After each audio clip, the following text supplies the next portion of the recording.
হযরত শাহজালাল আন্তর্জাতিক বিমানবন্দরের ককটেল বিস্ফোরণে ৩ জন আহত হয়েছে। এ সময় পুরো এলাকায় আতঙ্ক ছড়িয়ে পড়ে। আজ রাত 10:30টার দিকে এই ঘটনা ঘটে। প্রত্যক্ষদর্শীরা জানান, বিমানবন্দরের ফ্লাইওভার থেকে অজ্ঞাত ব্যক্তিরা 3টি ককটেল নিক্ষেপ করে।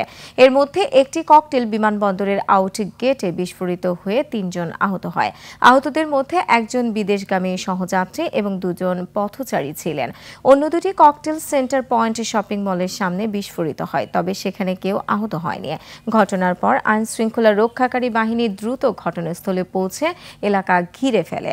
বিস্ফোরণের পর বিমানবন্দর এলাকায় আতঙ্ক ছড়িয়ে পড়ে এবং কিছু সময়ের জন্য যান চলাচল বন্ধ থাকে।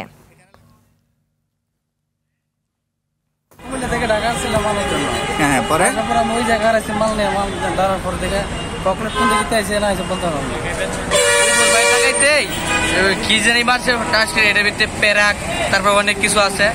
এটা মানুষের শরীরে বলে অনেক ক্ষয়ক্ষতি হইতে পারতো। নিয়ে আসলো এইদিকে দেখছে যে একটা মোটর সাইকেল থেকে মনে করতে মারছে এটা।